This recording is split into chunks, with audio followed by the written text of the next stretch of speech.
to Fashion Talks for Industry, a special series of Fashion Talks. I'm your host, Donna Bishop. In these episodes, I will be speaking with experts across all manner of professions who will offer their insights, tools, strategies that you can use in your business, whether you are an entrepreneur or an executive, a founder or a freelancer, whether you are just starting your career or have years of experience under your belt.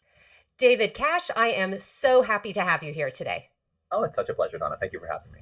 Well, we are going to be talking about AI and Web3 and all kinds of really, some nascent, some exciting, all of it incredibly timely tech that you are on the precipice and the pulse and have the heartbeat of. But before we get into it, share Cash Labs, how you found yourself in this place. Give us a little bit of a context for how we're going to be talking today.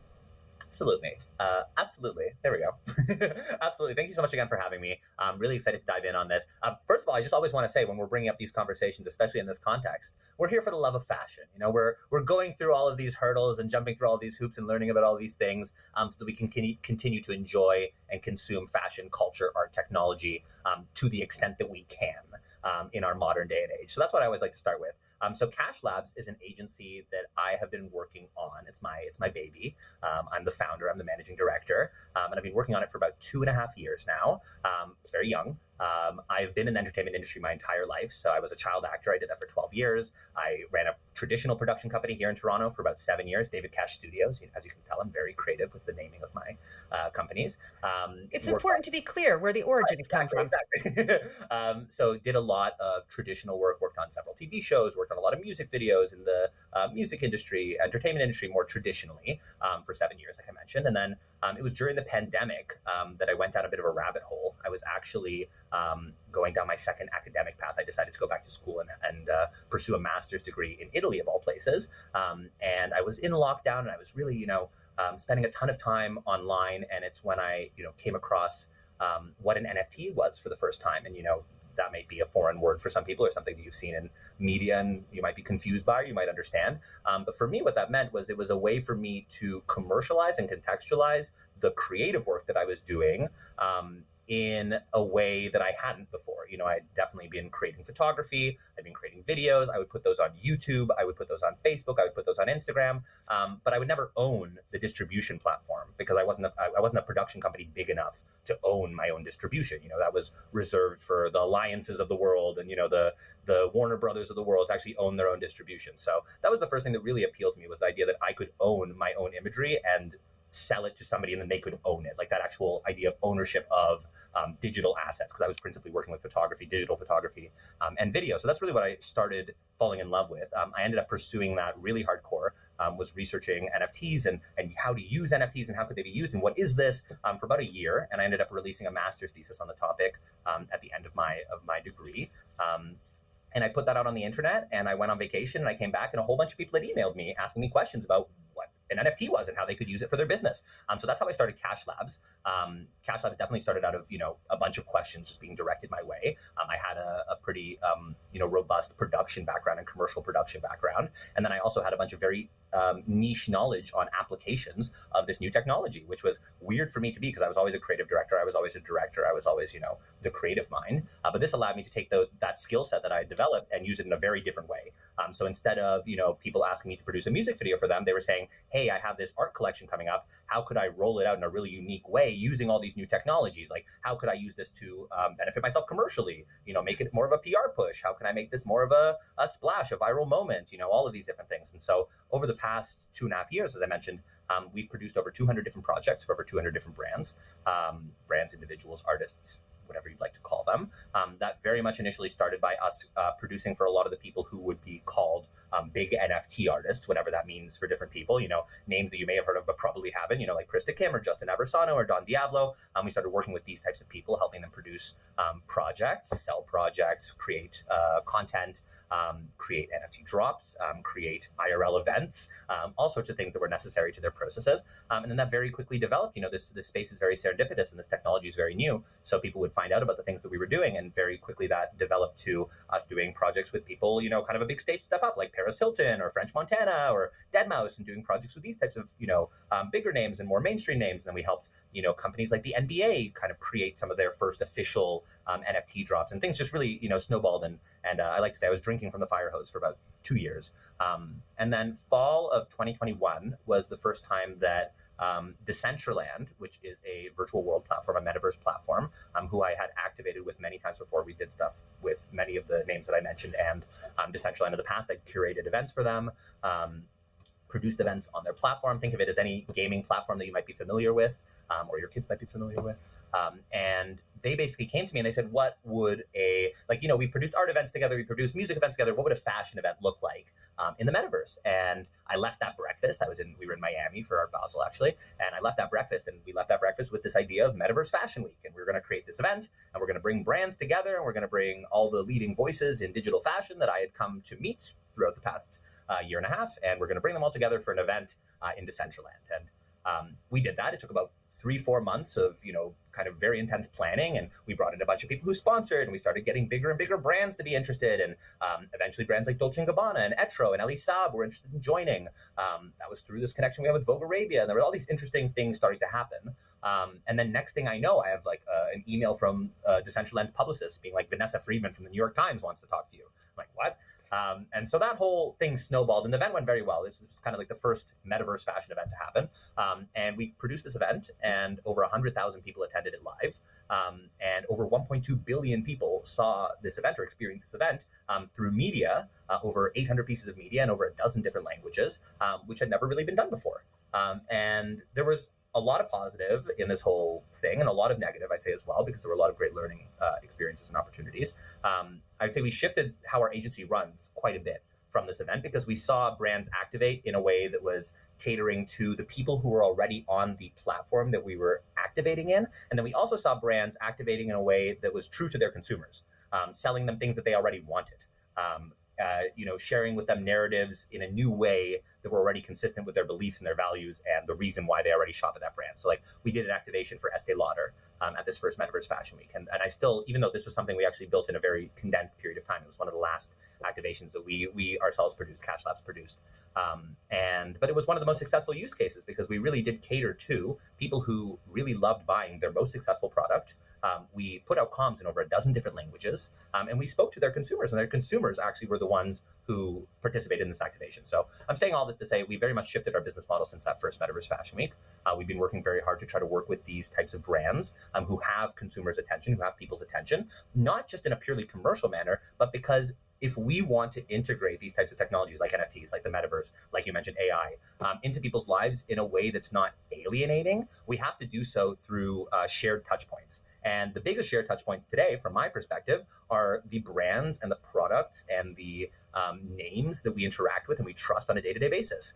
Same reason you're going to buy Colgate toothpaste instead of some other toothpaste, because you've trusted it and it's been a part of your life. So we're really, as an agency, as Cash Labs, what we're really focused on doing is being what we call a communication innovation agency. So we work with these types of brands, and over the past year and a half, we've been very successful at working with some of the largest brands in the world, a lot of the top 10 Fortune 500 companies that you might be familiar with, a lot of the big fashion brands, big consumer labels. And we're working with them often on multi-month, if not multi-year scopes, where we take their goals, what are the problems that they're trying to solve as a company, as an institution, as a brand, and how do we solve those problems using new technologies?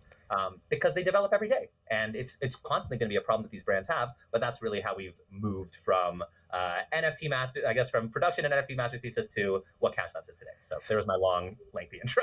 No, it's great. And so many things came to mind for me as you were speaking. One of them is the idea of using, NFTs as a way, or technology really in general, to contextualize and commercialize content, products, things. Kind of blew my mind a little bit, because what it then made me think was that what I hear you saying is that technology is just a tool. It is also an environment. It's also a language. It's also a skill. And I think that is a really important pivot in terms of how we think about tech. It is no longer just this two-dimensional relationship we have with the screen. It is far more robust than that. And that is only going to expand. And the work you're doing is really taking taking that mindset and pushing it in ways that, like, it's great to work with big brands because they have the big money, so they can do big experiments and try big new things. So I want to dig into kind of some of the specifics of some of those projects a little bit, just to help us visualize, like, what does Metaverse Fashion Week look like? Like, I understand a fashion week and a runway show, and I have a working understanding of the metaverse. How do you describe that? Because I think that's part of why it's important for people who work in fashion to be paying attention to this kind of work, because it's only going to be a space that continues to become more relevant. I can't tell you how on the nose you are, by the way. First of all, thank you for being so on point. I think one thing that you said that I just want to echo is that technology should and can be used as a tool. And I think that's a big part of our ethos. That's a big part of what I stand for and what Catch Lab stands for, especially when we're coming from a consumer point of view. Because once it comes down from a brand to a consumer, things should already be thought out. And I think one of the big challenges with a lot of the adoptions of a lot of these new technologies, and I am going to get to your question, I think one of the big challenges with a lot of the adoptions of these two new technologies is we're asking a lot of a consumer. I think one of the reasons that NFTs didn't click on a consumer level when they were initially, popularized is because there was no effort being made by brands or the people creating these pieces of content to actually simplify the process. There was a lot of effort being made to educate and lecture and intellectualize this process for people, but there was no real effort made to simplify the process for people. And I think that's one of the biggest issues. If we can break technology down from a huge conceptual idea to very practical use cases, tools, whatever you want to call it, it's a lot easier for us to understand, and it's a lot easier for us to use these technologies as tools instead of going back to that same example, because I always use it as a kind of grounding point, instead of letting these entities like Meta, Facebook, these larger entities that kind of, purvey and own the space. We don't want them to own our data. We don't want them to control what we do in virtual spaces. And it really often comes down to that. And that's one of the big ethos differences between this kind of Web 2 world that we're moving from and this Web 3 world that we're, blossoming into, where we have. So what is Web 3? Like, because I know that's going to be important. So let's just, for the people, me, who know it's important, how do you help me understand what Web 3 is? So this is actually a good segue, because we're going to go into this idea of the metaverse and game worlds, and this is all very relevant to this. So when we're looking at the transition of the internet, the initial internet, Web 1, was a very one-dimensional web. You probably remember, I remember, there were no videos, there were no rich text links. You basically just had words on a screen, and you could read the words, and then you can go to other places and read more words. You could send words to each other. Eventually that developed into a rich text internet, and eventually that developed into an internet with images and videos and links and interactivity. And that slowly evolved into Web 2, which was an internet where we could actually interact with things and we could share things with people. Social networks were developed, which was like the kind of like core part of Web 2, which was like we have these corralling factors and these sites and these ecosystems where we can connect with each other, but they're all owned by someone. Amazon, Yahoo, Facebook, Instagram, Snapchat, whatever the case is, somebody has to control this ecosystem in order for it to function. Web 3, there's an ethos of Web 3, and then there's a very practical side of Web 3. So I'll mention both. On an ethos level, I think the biggest shift for towards Web 3, which I was initially very attracted to, was this idea of moving away from the controlled internet. Web 3 is very much supported by blockchain technology. The reason that Web3 exists is because the blockchain was developed and we were able to decentralize ownership of data, if we're thinking. And that's the problem, is a lot of the terms to describe these things are big and scary and annoying, like decentralized data. What is that? Why do I need to decentralize my data? And the problem is that's to the advantage of these big brands, these Facebooks, these Googles, these Amazons, because they understand that it's complicated and they understand that it's a little bit overly intellectual, and they monopolize it. And that's the kind of world that we're living in. So we're moving out of this controlled internet to an internet where we have a blockchain, and a blockchain is essentially just a decentralized way of storing information. And anybody can store anything on the blockchain, and nobody necessarily owns it. The first blockchain that most people have heard about is Bitcoin. Well, it's not the first blockchain, but it's the most popular blockchain. It's the first it certainly has the most kind of mainstream. Oh, yes, I've heard of Bitcoin. Right. But when we're talking about Web3, you don't even need to think about Bitcoin, because really all you need to understand is that there is a secure means of storing whatever information you're putting online. So the biggest blockchain nowadays is Ethereum. Most people have heard of Ethereum. And the thing that I like to mention, which is kind of like counterculture in the Web3 space, people don't like to talk about this, but over 50% of Ethereum is hosted on AWS servers, on Amazon servers. So any website that you go on a day-to-day basis is hosted, for the most part, on AWS or Google servers. Any website that you go on today, most likely.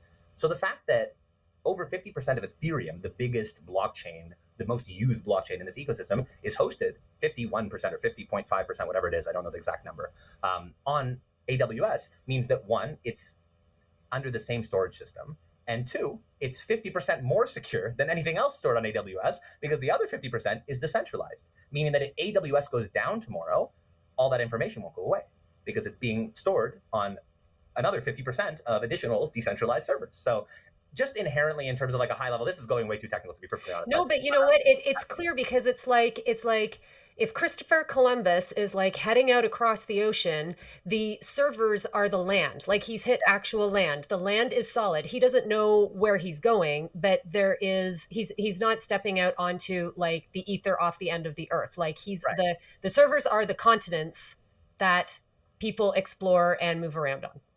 You're experiencing them every day today. Let's put it that way. But then just to go back on like the big picture of what Web3 is. So really Web3 started with this. It's this decentralized internet. It's the ability to move an internet past centralized storage places like Facebook, Instagram, etc., and move it to a more decentralized realm. It's also in the same way that Web 2 went from social networks and also encapsulated, the popularization of video sharing and live streaming and all these other things. Web 3 has also blossomed into a lot more than just decentralized networks. Web 3 is also now encompassing the idea, once we have decentralized networks, we can now build worlds and ecosystems that go outside of our traditional game worlds, which now there's a lot of blend between them. We'll talk about that a lot with Metaverse Fashion Week, but people can move outside of owned or walled gardens and move to decentralized or open gardens, where you could essentially move between different worlds without being in a closed ecosystem. So like if I go to Minecraft, or if I go to Fortnite, or if I go to Roblox, or any of these games that most people listening's kids probably love, they can't leave that game. There's no edge of the border where they can exit that game and go into another game. It's a closed ecosystem. So the metaverses, or the virtual worlds that are moving into Web3 space, are open ecosystems where you could bring assets in from outside, or you could bring assets out. You could move from that metaverse world to a different metaverse world. So it's bringing this ethos into now immersive environments. And then there is a bit of a debate whether AI fits into this whole Web3 piece or if it's separate. But really what we're thinking about is a more immersive, a more involved, and a more decentralized internet. So when we're improving the internet, why not include the automation of replicable tasks? Why don't we include the idea of the automation of anything that you would like? Because that has already been something that's been available to us via Web 2 for quite some time. Now we're calling it AI. It's actually really funny, because as a comms agency, as a communications agency, we've worked with a lot of bots and AI tech. And 5 years ago, people were just calling AI annoying bots that were DMing them on Instagram. It's the same thing. So I think a lot of this is just a recontextualization once again. And when we look at Web3, really, it's just this next evolution of the internet. And it is complicated, because every time the internet continues to evolve, it becomes more complicated. And if I was to do this whole spiel again, and maybe you even want to like move this around, I don't know, you tell me. But I always like to contextualize all of this with one word, which is also a very scary word, but when you understand it, it makes all of this a little bit less scary, which is hypermodernity. It's this idea, hypermodernity. My postmodern heart is beating so fast and happily. But as a concept, in which sounds like you already know, this describes the sensation that we've reached a point in history where technology is developing at a rate where we can no longer instantaneously or easily comprehend it. And that's lovely, because we're experiencing exponential growth. The good side of that means we're going to continue to have amazing technological, sociological growth. Medicine is going to continue to evolve exponentially. We're going to have amazing discoveries over the next 5, 10, 20 years. Very excited. The downside of that is, if people are already finding a lot of this stuff difficult to understand, that is inherent. So first of all, don't feel bad because, not even 150 years ago, not even like 120 years ago, we went from a horse and buggy to a car.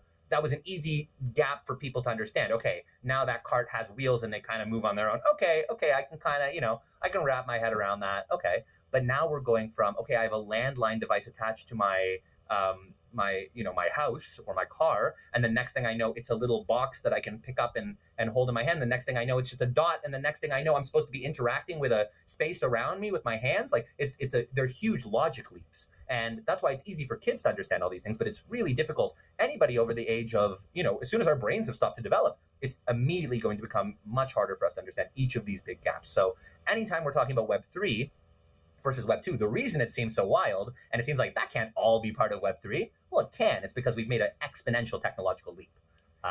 So there's that spiel. Well, no, and that makes I can totally visualize like the landscape that you're laying out before you now, and I can see like, if this was a tech philosophy podcast, we'd be talking about the implications of medicine and finance and so socioeconomic access and etc. But let's rein it in for our listeners and our fashion entrepreneurial.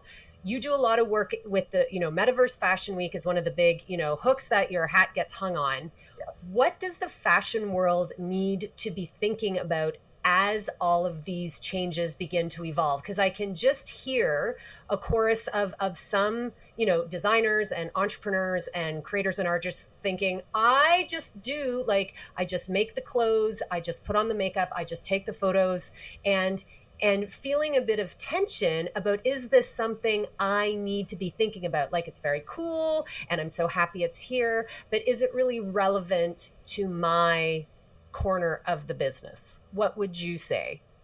I think it's a great question. I think it's a really important thing for us all to be talking about, because I firmly, personally believe that if people don't start to make some effort to have an understanding of what all of this looks like, especially for them, I think this will affect everybody in different ways, depending on what industry you're in and depending on what you do. But for fashion designers specifically, for anybody creating content, if you look at how much the industry has shifted in the past year, 2 years, let alone 5 years, 10 years, I think it's really telling to see how the fashion system doesn't stop for anybody. We've seen hugely significant brands fall out of relevance over really superficial things often. And I think when we consider, and this is really what I like to ground things in, when we consider that today, 3 billion people today played a video game. Every day, 3.04 billion people play video games. Most of them are young, but 3 billion people. 1.4 billion, 1.408 billion people every day interact with an AR app, principally TikTok, Instagram, or Snapchat. 1.408 billion people. So just between those two demographics alone, we're looking at over 50% of the world's population.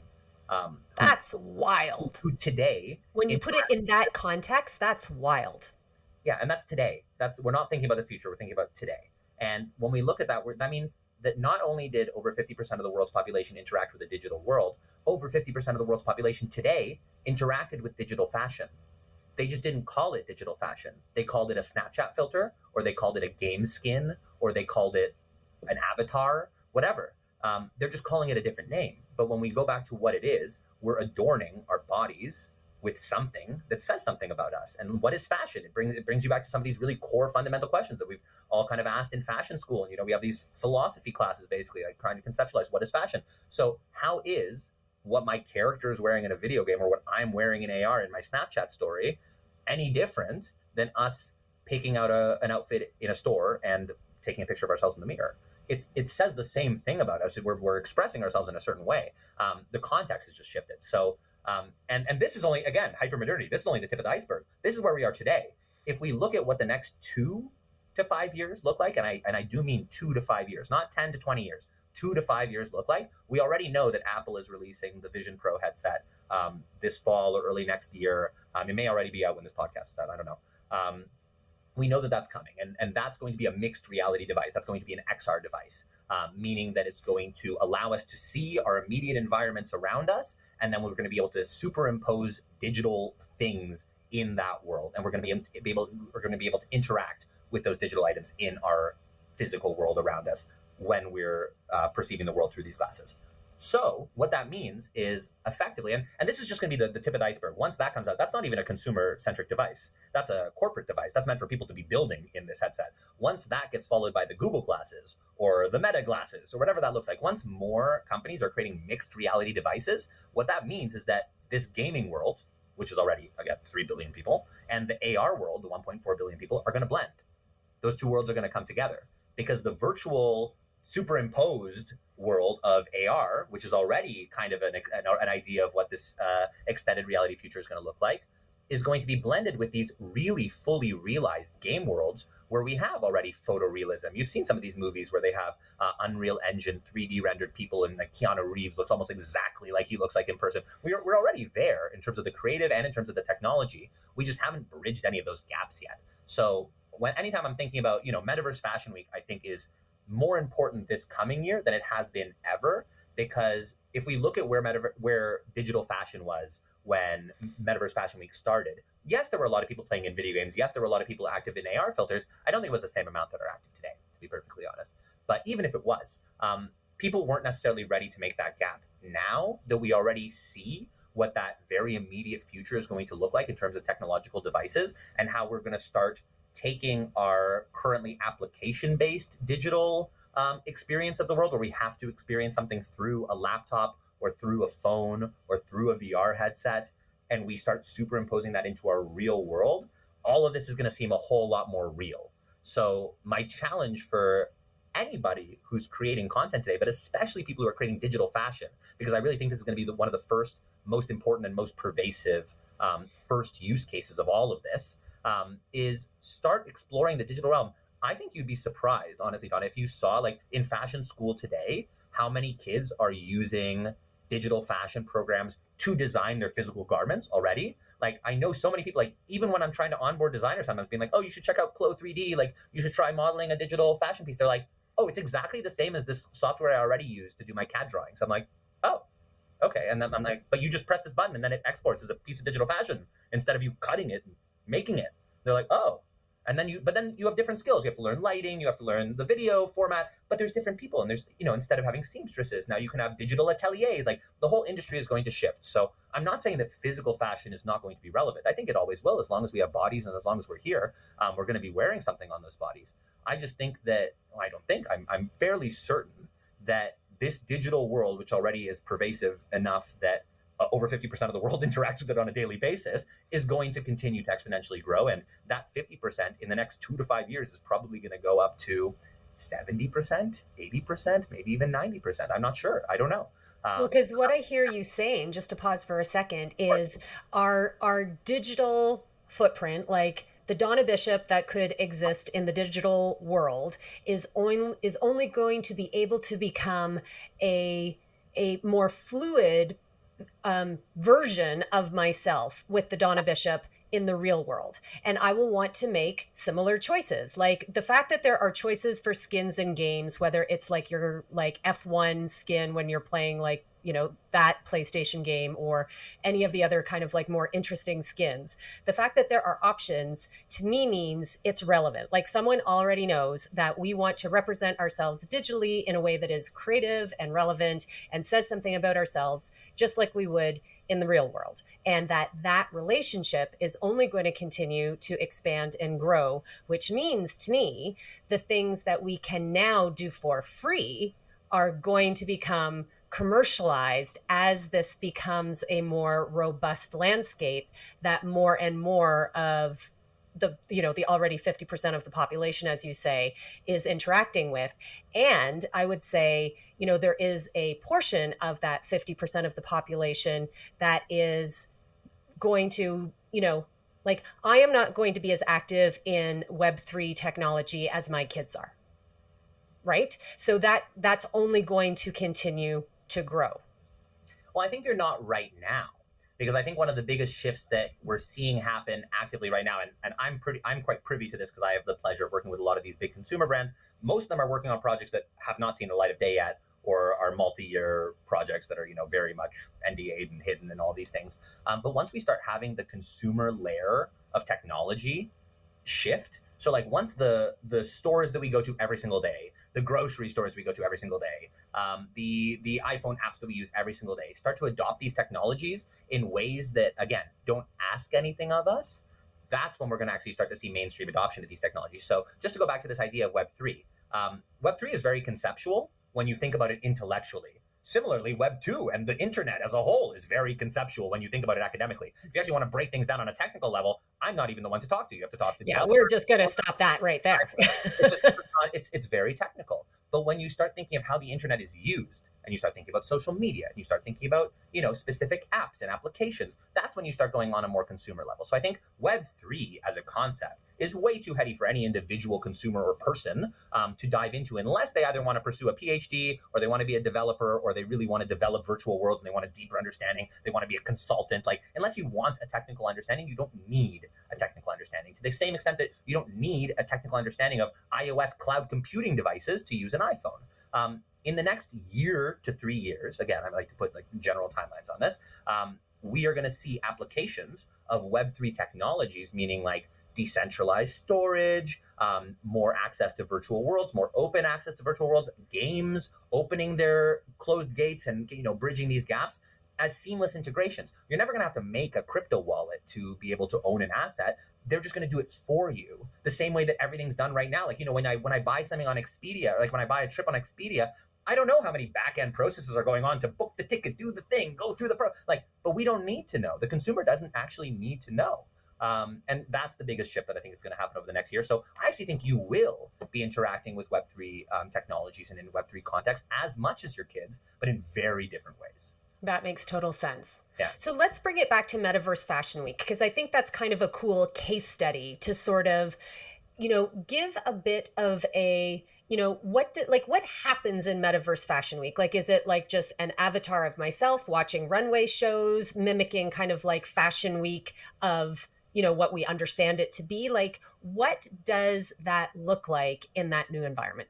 Absolutely. And I totally recognize that this was your question from 2 questions ago. Oh my gosh, don't even worry about it. Headed and went in a different direction. But yeah, Metaverse Fashion Week, I think when we originally thought about it, we were, again, thinking conceptually because it had never really been done before. Before Metaverse Fashion Week happened, my perception of a virtual fashion show was what I had done a year or two previously with Fashion Art Toronto, a digital fashion week. Like, we're going to film runway shows and they're going to be presented on YouTube. That's digital, right? Like, that was digital fashion to me then, like what, in 2019, 2018, whatever that were, 2020 even. Once we started thinking about things in a game world, like in a virtual world like that, I think we had a lot of great learning lessons. I think what Metaverse Fashion Week looks like now versus this next year is very different from what it looked like in its first iteration. What we already knew in its first iteration that we wanted was we would love to perpetuate this idea of runway shows into the digital realm. We did do that. We've done it successfully. We have a lot of learnings of which examples of that are successful, which ones are less successful. But the cool thing about having control over what a brand portrays or what a brand chooses to present is that in a virtual world, there's no limitations. Reality isn't even a limitation. So you can actually do anything. So the first Metaverse Fashion Week, for instance, just in this realm of fashion shows, we saw things like brands like Dundas. Peter Dundas is an LA-based designer. He's global. He's amazing. He chose to have his models, when they reach the center of the runway, kind of do a spin and then float in the air for like 20 seconds and like fly for a second. And then they came down to earth and they continued their walk. Like, that's not possible in the real world. Very cool in the metaverse. So Dolce & Gabbana decided that their models were going to be cats because they had cats on their clothing from that season. So they made all these avatars with cat heads and they had cats going down their runway. Okay, why not? We're in the metaverse. Philip Plain had, this massive skull because he loves these skulls, and it would open and close. And each time it opened and closed, a different model would come out and it would walk down the skull's tongue. Like, crazy things that would be impossible in the real world, but are absolutely viable in the metaverse. And because you can do anything in the metaverse. If you can think it, you can do it. If you have the budget, you can produce it, you can do it. And so we saw these types of things happen, and I thought that was really exciting. But then we also immediately from the first event started going beyond that. What does a Metaverse Fashion Week look like? How do we interact with fashion? in a digital environment. We have to have e-commerce experiences. We have to have immersive experiences. We have to have art experiences. We did panels and we had conversations such as this one, and we would present those in the metaverse and have, viewing places where people could see real people and avatars having conversations like this. We brought some incredible people. We had Nick Knight and Show Studio did a film festival in the metaverse, and he's reprised that now, and brought fashion film and a lot of digital fashion that he's worked on into the digital realm, and that was a pleasure. Nick's an incredible so we started going through all these different iterations of what does this look like. One of the brands even they did a collaboration with Grimes, the musical artist, and they decided to make a digital version of her who would do a concert and dance while they presented their collection as buyable retail pieces. And some of the brands even chose to integrate pieces where you could go up to a digital item in the metaverse, click on it, buy it, put in your shipping information, and order it to your house as a real product. So I bought 10 items, which I received as real products, as well as digital products that I could wear on my avatar to my house. And I wore some of them. I had a bathing suit that I wore to the beach. What a cool pop-up concept, right? Like it's just another pop-up iteration, exactly. Really. So I think that's like really where our minds were at when we started bringing this event together. I think what we're moving towards now in the future, because this is a little bit more conceptual, we're in fall of 23 now. We're looking at the next event is going to be in March of 24. I think what we're looking towards is really starting to bring even more of that immersivity. I think our biggest learnings are, while runway shows, immersivity and accessibility, I'd say, are the two biggest learnings that we got out of this whole equation. Because in real life, you go to a fashion show, it's very exclusive. It's a coveted thing to sit front row. There's this exclusivity aspect. It's only going to be live for 10 minutes this one time and this one day. Catch the live stream or you don't get it live. It's not the same experience. Like there's this huge exclusivity idea.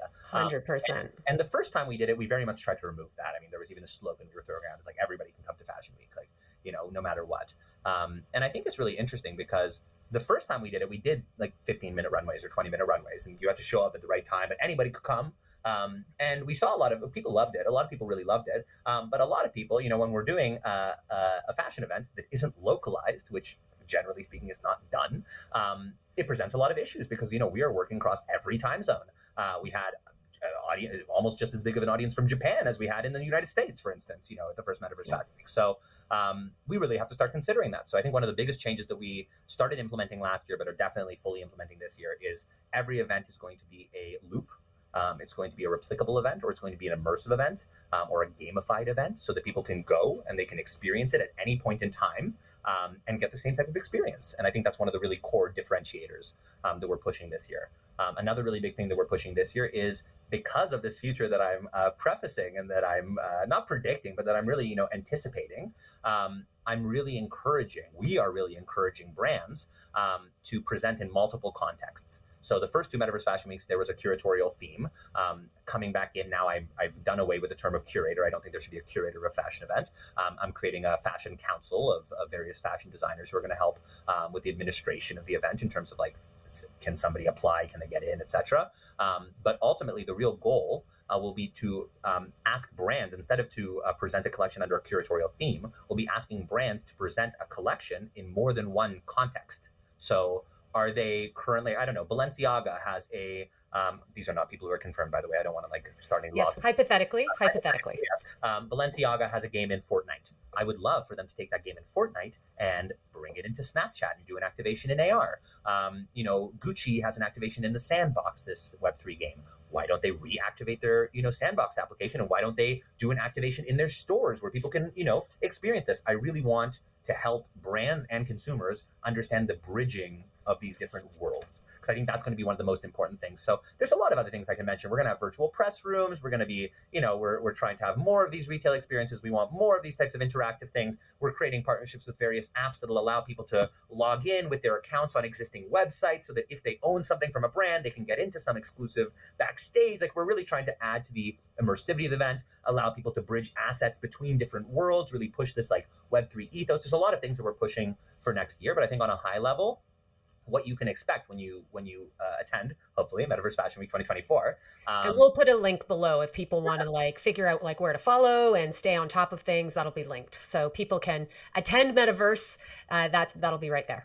Amazing. But yeah, if you're attending the event, I think what you can expect is, an immersive event, and, and an event that meets you wherever you currently are. Do you like Snapchat? Do you like AR filters? There should be something for you. But then if you want to take that a step further and you want to see what those filters might look like on your avatar in a game world, even a game that you hopefully already play, we want to make that experience available for people, and more accessible for more people.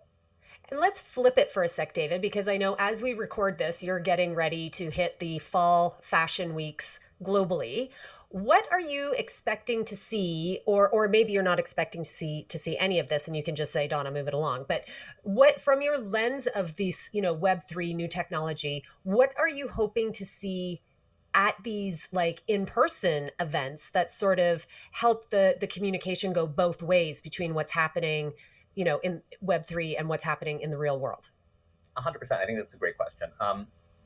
I think one of the big things that I like to personally champion, with all of the brands that I work with all the brands that I work with, it's a little bit self-centered because it's what I do, but it's innovation in fashion. We're an innovation agency, but ultimately I really do love seeing examples of innovation in fashion. This can be an example of an implementation of Web3 tech or not. It really doesn't bother me, whatever the case is. But I love seeing brands trying to push the boundaries a little bit, like one step further.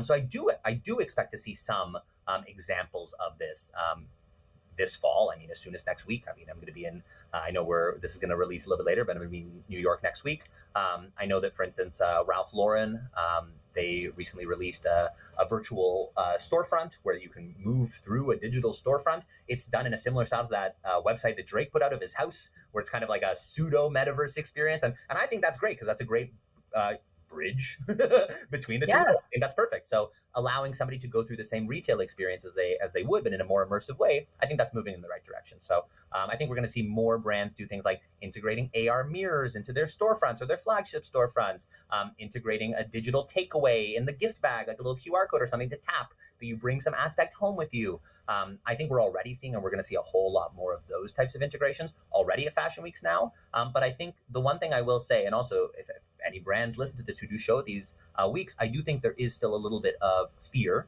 from a lot of brands to try to like really push the needle in this respect. They'd rather do like a publicity stunt, just because often the fear is that they're going to do something wrong, that it's not going to go right. There's going to be some tech glitch. And I do encourage designers to try to push the boundaries in this regard, because there really are some very accessible technologies available now. And the people who are evangelizing these technologies and really pushing, like the companies we work with, are really, really open to collaborating with traditional fashion designers on trying to push the boundaries. Like if you look at any Fashion Week calendar, you'll see at least one or two where there's some obvious digital integration, and I usually find that it's very cool and very well received. So well, and I love that you are talking about a really like a wide breadth of what digital technologies are. Like this isn't just about, if I put my hat on as I'm a fashion designer here in Toronto and I'm thinking, what can I do? It's not just about putting up a virtual fitting room, although I think that is a space that, as soon as that gets nailed well, because I think it's something that sounds so good conceptually, but it just hasn't been sticky enough with the consumer for it to work really well, but it should be a slam dunk. Reality headset where you can drag and drop a virtual mirror right in front of you, and it could be a huge mirror. You could look at yourself perfectly. You can somehow see a great reflection of you. It's like perfect to the centimeter in terms of the fit on your body. Once that's available, maybe you even have an AI stylist assistant who's sitting next to you giving you advice based on your past purchases. Like once that reality is possible, which I again think will happen in the next 2 years. That feels close to me. That feels close. And that's more accessible for people, because I also think, I know we've chatted for a moment, but I think when we're going back to this hypermodernity idea, a lot of people are scared of this idea of, oh, my kids are going to get lost in this game world. Like, I don't like seeing my kids spending all of their time on their computer. I don't like spending all my time on my computer. I actually don't like spending all my time on my computer. But I think what we're working towards, the reality that we're currently in, is transitory, because these devices are what we have right now. In the next very couple years, next 2 to 5 years, the devices that we're going to be interacting with are not going to be taking us out of reality. They're going to be enhancing reality. So I think that's the biggest shift that we have to start working towards. And also it's an element of fear. I think it's a lot less scary when we start thinking of all these digital aspects as accentuations of our existing lives instead of distractions or ways to escape from our lives. I don't want that, Matrix future where we're all, stuck in the vat, Yeah. completely hidden from society. I want the real world to be accentuated through these technologies. But preach, I talk about David that all Cash. day. Preach, preach, preach. So I could talk to you all the day long, but I'm going to ask you two final questions as we get ready to wrap up this particular episode that we're doing together. The first is, for fashion designers who are maybe like that small to mid-size, one thing that they could be doing to think more innovatively, think bigger, expand their concept of what they could be doing with their business for the future. And second, who is inspiring you? Like, when you look through the landscape of your business, who do you go, oh snap, like they've got it going on?